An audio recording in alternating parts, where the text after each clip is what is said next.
Hello guys, দেখতে পাচ্ছেন আমি এখন টমেটো ক্ষেতের পাশে আছি।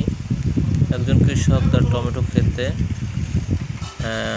হরমোন স্প্রে করতেছে। টমেটো গাছে এখন আপনার ফুল এসে গেছে, ফল আসার মৌসুম। তো কৃষক তার টমেটো ক্ষেত থেকে প্রচুর ফলন লাভের আশায় সে হরমোন স্প্রে করতেছে। দেখতে পাচ্ছেন এই স্প্রেটা করার পরে টমেটো গাছে প্রচুর পরিমাণে ফল আসবে এবং যে ফুলগুলো এসেছে সে ফুলগুলো যাতে ঝরে না যায়, সমস্ত ফুল থেকে যেন ফল পেতে পারে সেই অনুযায়ী এখানে হরমোন স্প্রে করা হচ্ছে অতিরিক্ত ফলনের আশায়। দেখতে পাচ্ছেন গাইস, পাশাপাশি রয়েছে ভুট্টা ক্ষেত। এই যে কৃষক নিবিড়ভাবে সে হরমোন স্প্রে করে চলেছে। এই হচ্ছে এখানকার কৃষি, হাইব্রিড টমেটো।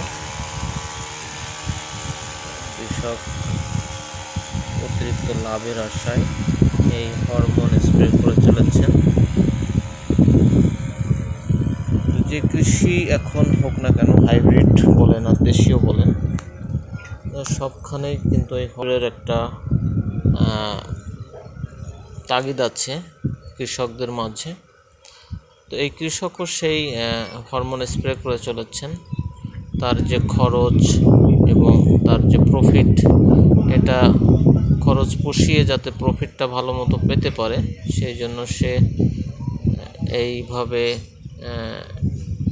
ফলন বাড়ানোর জন্য হরমোন স্প্রে করতেছে। সমস্ত কৃষিতেই, বিশেষ করে আপনার এই শসা বলেন, টমেটো বলেন, আরও যেসব কৃষি আছে সব কৃষিতে কিন্তু এই হরমোন স্প্রেগুলো এখন প্রচুর পরিমাণে হচ্ছে।